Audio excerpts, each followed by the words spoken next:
بسم الله الرحمن الرحيم الحمد لله رب العالمين والعاقبة للمتقين ولا عدوان إلا على الظالمين وأشهد أن لا إله إلا الله وحده لا شريك له وأشهد أن محمدا عبده ورسوله صلى الله عليه وعلى آله وصحبه وسلم تسليما كثيرا إلى يوم الدين أما بعد أيها الأحبة بالله أن صد وادا ولا لها للصعود خير تيفي جزاكم الله خيرا قيبه سكل الدون واتحنهني لعلكم تتقون حلقدني وحلقدي صدح يتبناد وحين دارنتهي عوان كآه من صفات المتقين إصلاح ذات البين ذاتك متقين تآ تلمامها لوية قالنا وحاكم إني لبدا قف لبدا مجتمع لبدا قبل لبدا مارتي وحكستا إني دحضو إصلاح دقاق ذاتك أي شقاقضا iyo isma dhaafku ugu dhaxeeyo inay dhexdooda heshiis ay sameeyaan waa mawduuc aad iyo aad runtii in qalbiga lagu dhagaysto u baahan in dhagaha ay maqlaan dabadeedna uu qalbiga u dhaadhaco u baahan weeye maxaa yeelay mujtamacan afkan aan ku hadlee soomaalida waxaa weeye markoodii horena cadow baa u heshiiyey oo kala qayqaybiyey oo shan u qaybiyey markii labaadna intii yaraydee xorta ahayd ama intii iyadu isku soo noqotay ayaa haddanana intaas loo kala sii qaybiyey wixii yaraa ay hadda bidhaamayeyna waxa weeye waxaad mooddaa inay wax ka aloosan yihiin waa markaynu dhanka siyaasadda ka egno sidoo kale reeraha iyo lamaanuhu islaax bay u baahan yihiin dadka dacwada ka wada shaqaynaya waxaad mooddaa inuu xaalkoodii noqday in badanoo ka mid ah luga xajkii u jeeda iyo luga xamar u jeeda xaglahoodaa isu jeeda ismaandhaaf iyo masaajid kala furasho iyo maamulku heshiinwaa iyo in aan waxba aan la isla keenin baa u badan waxaasoo dhanna ismaandhaaf iyo kala aragti duwanaanta ayay salka ku haysaa saa daraaddeed bay diinteennu oga hadashay islaaxu daatulbayn qiimaha uu leeyahay bal inay tahay min sifaati almuttaqiin ayay diintu ay ka hadashay waxaan xusuustaa waxaan u malaynayaa 96 inay ahayd ashaykh mustafa xaaji ismaaciil haaruun ayaa waxaa uu ka hadlaya darsi uu ciwaankiisu yahay innama almu'minuuna ikhwa markaasuu muqaddimo wanaagsan ka hormariyey oo wuxuu yidhi qofka maskaxdiisa maanta waxaa laga yaabaa inay ku soo dhacdo war muslimiinta la leeyahay midooba 57 waddan bay noqdeen war intii lahaa xitaa jaamacadda carabtay ku wada jiraan 22 dowladood bay noqdeen war intii islahaydee isku qabiilka ahayd yaa maanta dowlado kale ah oo waxaad arkaysaa qoys keliya oo dadna ay ku jiraan xaggaas dadna ay ku jiraan xaggaasaad arkaysaa marka waxaadba mooddaa buu yidhi waaqica in kala tag uu asal yahay ee isu imaashadu iyo iscaawintu aysan wax maaragtay waaqicaba aysan ahayn laakiin shareecada iyo diinta unbaa asala innama almu'minuuna ikhwa marka waxaan leeyahay anigoo halkaa ka dhuxula qaadanaya dadka mutaqiinta ah ee i dhegaysanaya iyo anigan hadlayaba taargetkeennu waxa weeye allahu tabaaraka wa tacaala wuxuu yidhi fattaquu llaha waaslixuu daata baynikum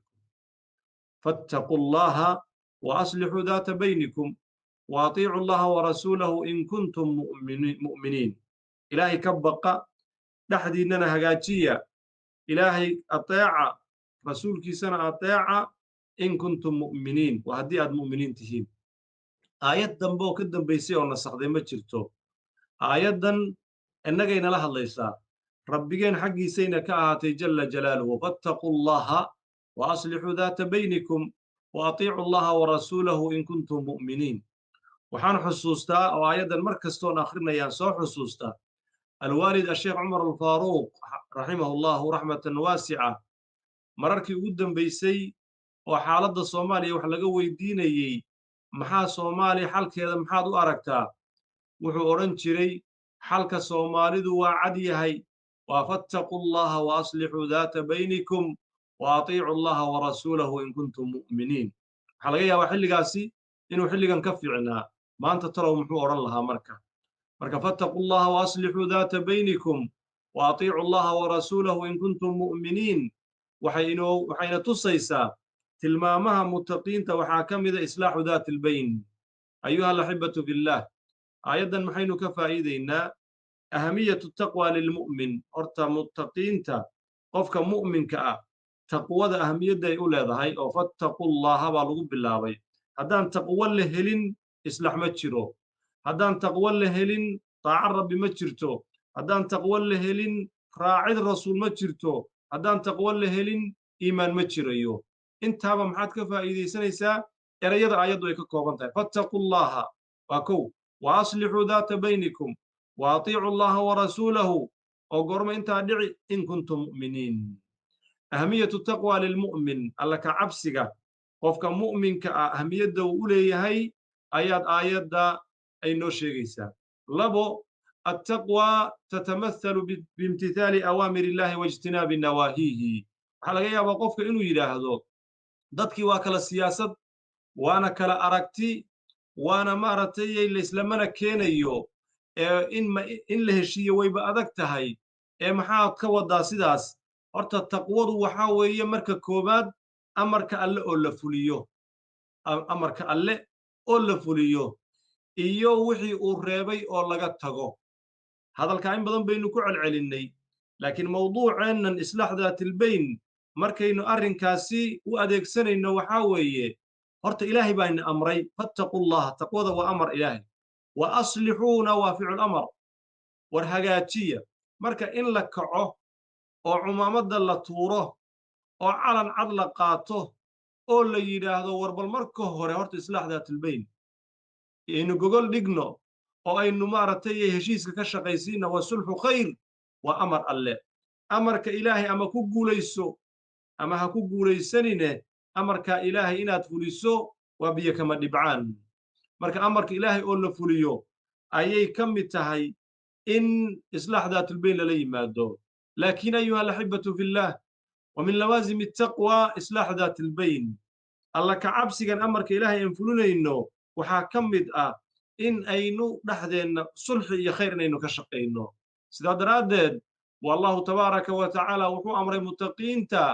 an yuslixuu maa baynahum kala qoqobnaanta iyo isu dabajeedinta iyo dagaal oogiddan iyo macangegnimadan iyo ismarin waagan in ilaahay subxaanahu wa tacaala cabsidiisa lagu daaweeyo in dadka la yidhaahdo la waaniyo rabbi la xusuusiyo qabri iyo qiyaamo la xusuusiyo wixii la soo maray la xusuusiyo ayaa maaragtay meesha waajib inugu noqonaysaa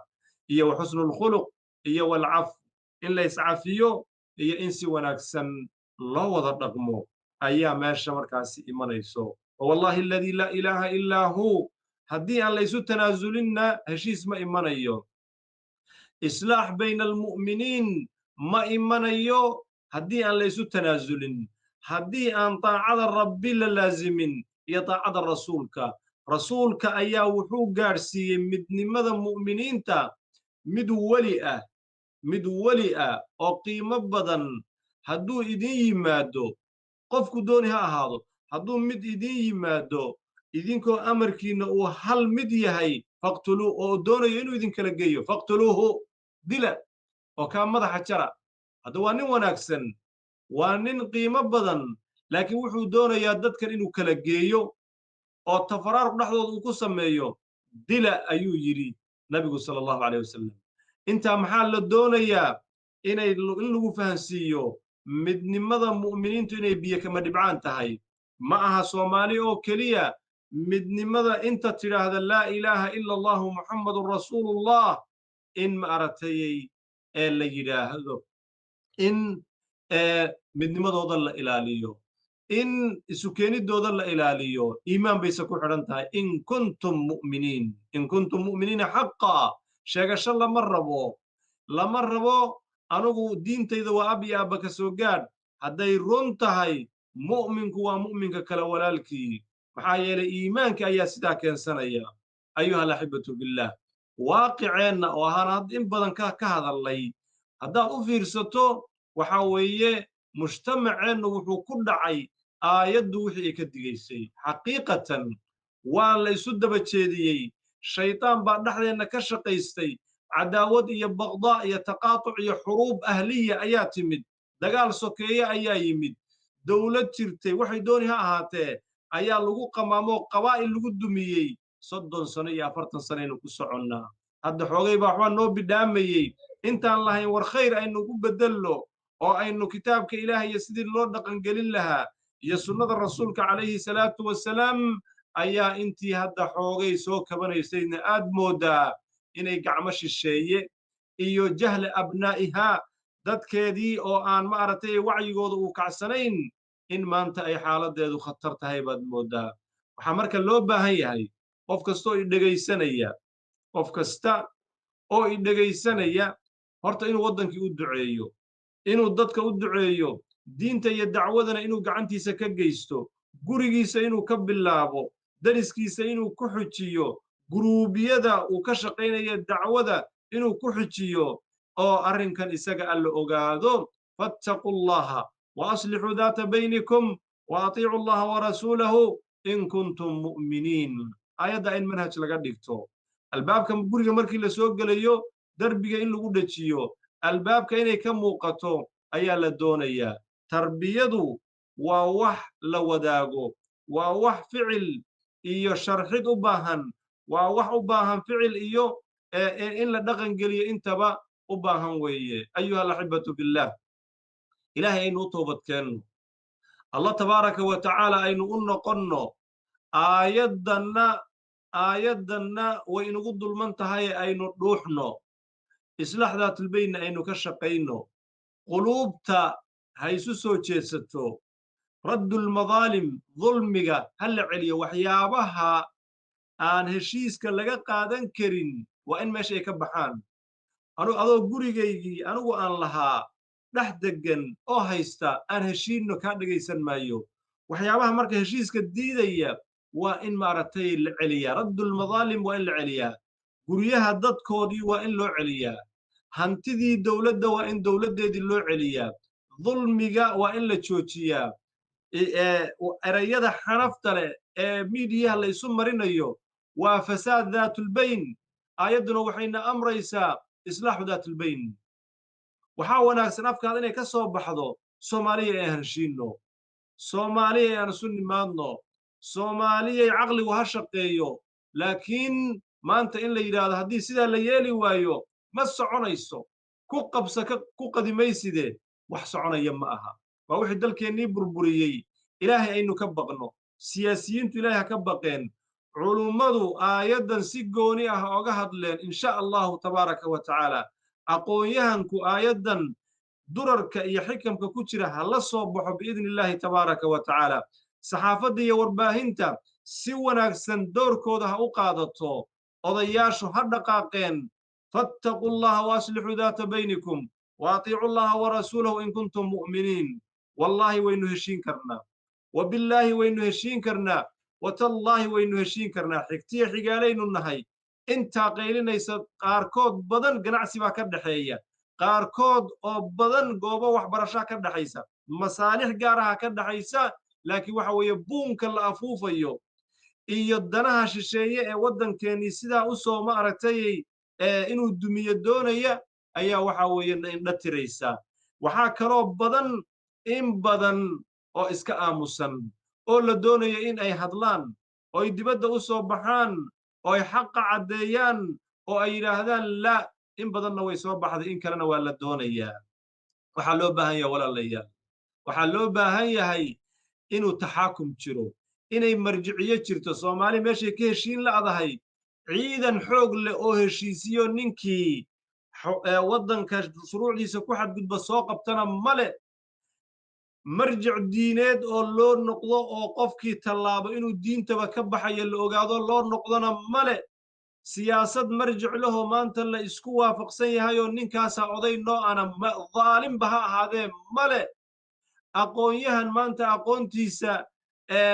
lagu kalsoon yahay oo marjic noo ahoo warkuu yidhaahdo aan laga daba hadlayninna waa inugu yar yahay hadduu jirana waxa weeye waa aaminsan yahayo waa aamusan yahayo waxa weeye wuxuu qaatay siyaasadda yaan cidna ku xagxaganin shaarkaada waa nadiifa ku ahaado marka walaalayaal aan ogaanno marjiceennu waa kitaabka ilaahay waa sunnada rasuulka wactasimuu bixabliillaahi jamiican walaa tafarraquu waa in la helaa oo si degdeg a loo helaa hay'atulkibaar alculamaa iyo majlisulculamaa iyo hay'atulculamaa wayba jirtaaye mujtamacu waa inay ku kalsoonaadaan oo go'aanka ay soo saaraan la ogaadaa war sidani si ma aha war waxa naga qaylisiinayo waxaa weeye dhibaato weyn baan aragnaa war waxaa dadkii cirku aaday war dayaxa gacmeedyaa la samaysaday war dabaabaad baa la samaystay war maraakiib baa la samaystay innagana khayraadkeennii badda ayaa qamaamo lagu yahay oo aynan iska celin karin gudaheennii baa marka hadalna lagu furay wallaahi inaysan astaahilin in energy intaa ka badan lagu bixiyo midka noogu yar intuu hadlo inuu yidhaahdo wattaqullaha wa aslixuu daata baynikum wa atiicu allaha wa rasuulahu in kuntum mu'miniin alwaalid waan ku celinayaa mar kale duruustiisana ha loo noqdo asheekh cumar ulfaaruuq shirkii carta marka laysugu yimid ismaaciil cumar geelluu toos oola hadlay intan maanta meesha fadhida hadday heshiis keeni weydo aniga ha layga bilaabo madaxa ha laga gooyu yidhi intan meesha fadhida majliska hadday heshiis keeni weydo aniga ha layga bilaabo madaxa ha nalaga guro cumar ibnu khataab cumarulfaaruuq buu ku dayanayey cumarulfaaruuq amiirulmu'miniin buu ku dayanayey oo cabdullaahi ibnu cumar sidaa ku yidhi marka walaalayaal maynan heshiin waayin wax walboo lagu heshiiyana waa inaga dhexeeyaan ee waxa weeye alla ka cabsigii baa dhiman